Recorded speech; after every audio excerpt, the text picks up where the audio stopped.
Hello and welcome. I'm Chai Hofilenya, and this is your 6 p.m. wrap.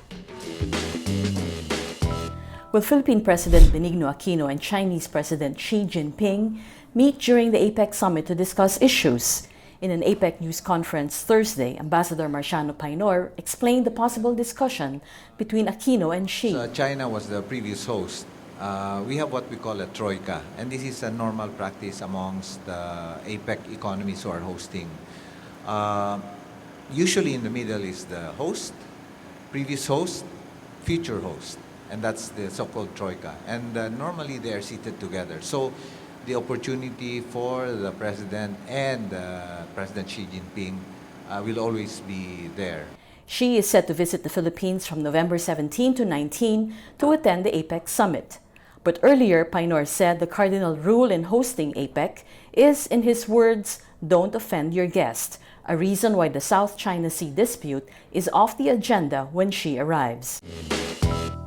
The Philippine Supreme Court says the Court of Appeals has the power to review and stop orders from the Ombudsman.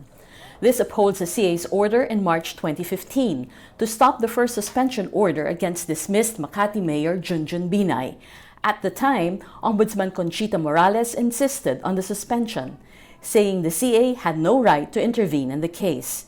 Binay says, in his words, "This is a big step in clearing my name that was tarnished by the cases filed against me." But the SC's decision is moot after the Ombudsman dismissed Binay from public office in October.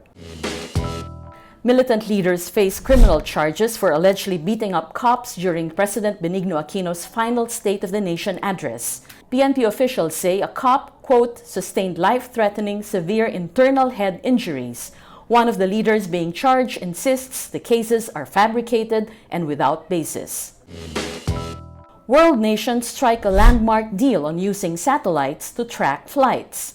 The International Telecommunication Union says the disappearance of Malaysia Airlines flight MH370 prompted the deal. The new system is expected to be fully implemented in 2017. MH370 disappeared in March 2014 with 239 people on board during a flight from Kuala Lumpur to Beijing. Myanmar President Thein Sein pledges a smooth transition of power after Aung San Suu Kyi's National League for Democracy swept national elections. In a statement on Facebook, Sein says, in his words, "As the government, we will respect and obey the election results and transfer power peacefully."